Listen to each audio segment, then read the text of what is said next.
биринчилерден болуп дүйнө жүзүндө көчмөндөр оюндарын дүйнөлүк аренага алып чыгып атат Кыргызстан. Андыктан буга чейинки 2 жылда тажрыйба алып атты десек болот.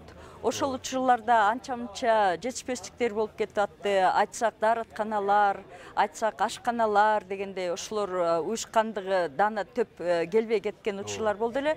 Бул жолу ошол даярдыктар кандай болду? Элдин камын көрүү даярдыгы. Биз эми баягы мындай кыргызча айтканда бардык маселени тиш чуккучка чейин чечтик десек дагы болот да. Себеби ошо сиз айткандай даараткана маселеси, жана санитардык абалды контролдоо, ошону сактоо, анан кийин ал эмес ошол мурунку оюндарда мал союу маселелери ар кандай мындай уюшпагандык түрдө өткөн маселелер болуп келген коноктордон биз ушундай мындай сөздөрдү укканбыз да.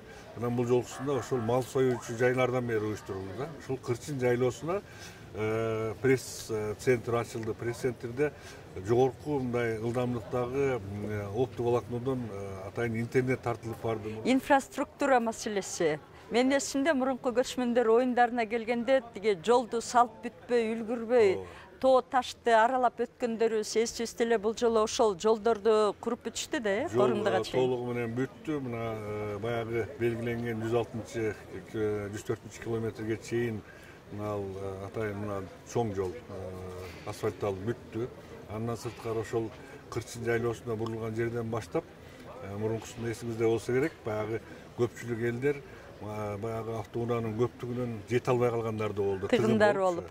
Бул жолку анын баарын эске алынды дагы 2 полоса менен ошол бир жакты көздөй жүрө турган кылып баягы жолдор оңдолуп жасалды. Буюрса биз ойлойбуз андай тыгын болбойт. Мына сиз айтып атасыз, маданий чаралар даярдалып атат. Менин билишимче бардык Кыргыз Республикасынын райондору дагы өздөрүнүн маданиятын көрсөткөнү келишет. Чет өлкөлүк гана 500дөн ашуун кабарчы, жергиликтер 700дөн ашуун кабарчылар деп атасыз.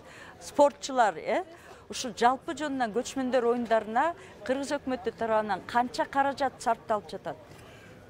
Жалпы бюджеттен 303 миллион акча бөлүнүп берилди. Бирок жанагы конкурс жүргүзүү маселелери менен иш-чаралар өткөрүлүп атат. Ошондуктан биз мына бүткөндөн жыйынтыгын чыгарабыз. Биз ойлойбуз, бул жерде мындай каржылоо маселесинен экономия болот. Экономдоо болот. Сөзсүз түрдө ошо менен биз где-то бир 270 миллион тегерегиндеги акча менен чыгабыз деп атабыз. Анан калгандагы мындай кеткен чыгымдар бар. Ал чыгымдарды биздин жанагы шериктештер, спонсорлордун жардамы менен чечилип атат. Бюджеттен негизинен ошончо сумманы бүгүнкү күндө биз атайын пландап бөлгөнбүз. Ушуну менен Кыргызстан 3-чү жолу көчмөндөр оюндарын өткөрүп жатат. Ушундан деги пайда барбы? Кандайдыр бир пайда мына өзүбүз эле көрүп турабыз да. Мурункуда мисалы үчүн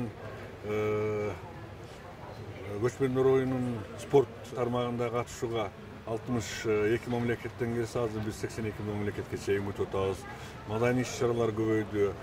Келип катышкан спортчулардын саны көбөйдү. Мурункусунда 1200 болсо, азыр 2300дөн ашты. Андан сырткары бул сырттан келген 500дөн ашык кабарчылардын баардыгы барып, ошол өзүнүн жеринде ошол спорт ачылыш аземин, спорт оюндарын, жайлоодогу иш-чаралардын баардыгын көрсөтсө, Кыргызстан деген реклама болуп, бизде мына туризм азыр Кудайга шүгүр Кыргызстанда айрыкча көз зонасында абдан жакшы деңгээлге чыгайын деп калды десек болот да. Азыр мурунку оюндардан кийин азыр мына Африка мамлекеттеринен биз билбеген Того деген, Сальвадор деген сыяктуу мамлекеттерден келебиз дешип өздөрүнүн ниеттерин билип келип атышат.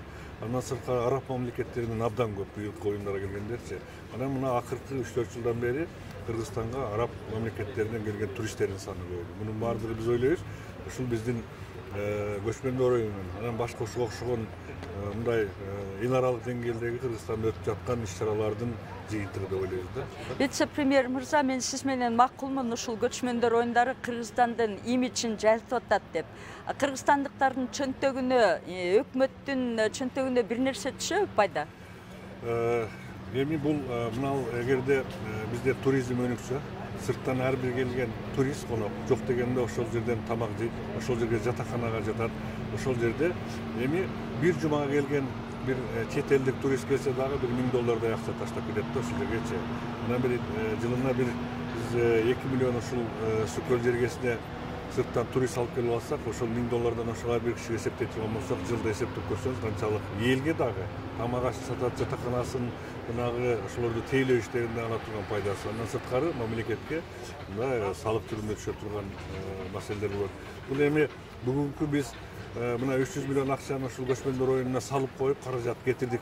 Анын эмне кереги бар эле ушул деген адамдар болот. Эми ошону сурайын деп аткам. Бул мындай да каражат жумшабасаң пайда таппайсың да. Каражат жумшаш керек. Анан бул туризмди биз өнүктүрөбүз дей турган болсок, анан бүгүн 300 миллион салсак, эртең ошону 600 миллион же миллиард кылып алыш максат эмес. Бул көп жылдык проект болуп эсептелинет да. Кийинки мезгилде ушул бүгүнкү көчмөндөр оюну өткөн күндөн баштап баягы эл таанып, Кыргызстанды көрүп, биз ушуларды жакшы маданияттуу, жакшы тозола турган болсок, Кыргызстанда ушундай жаратылышы жакшы экен, шарты жакшы экен, жакшы көлү бар экен, анан элинин мындай мүнөзү да абдан жакшы экен, меймандас болот экен деп келгиси келип, элдер көбүрөөк келсе, бизге ошол келечекте жыл сайын түшө турган пайда болот да. Бул көчмөндөр оюндары такайлы Кыргызстанда өткөрүлүп турабы же башка өлкөгө да өткөрүү пландарыңыз барбы? Азыр мына эртең түрк тилдүү элдердин башчыларынын саммити болуп атпайбы? Ошол жерде бул маселе каралып атат. Биздин бүгүнкү күнгө чейин иштеп аткан планыбызга ылайык биз ушул оюн бүт жабылышында биз башка мамлекетке өткөрүп беребиз. Бул чечим болду ошондой эле. Ушундай биздеги чечим. Азыр мына башчылар, өкмөт, мамлекет башчылары чогулганда ошол жерден аягына чейин чечилет. Ошо менен кийинки оюнду 2 жылдан кийинки биз башка ушул көчмө мамлекеттен көрөбүз да. Кимге өткөрүп берели деп атасыздар? Аны азыр айтпай атабыз, эми аягына чейин катышсаңыздар, Кудай буйрса көрөсүздөр. Вице-премьер мырза, рахмат бизге убакыт бөлгөнүңүзгө, оюндарыңыздар ийгиликтүү өтсүн. Рахмат, сиздерге да ийгилик болсун.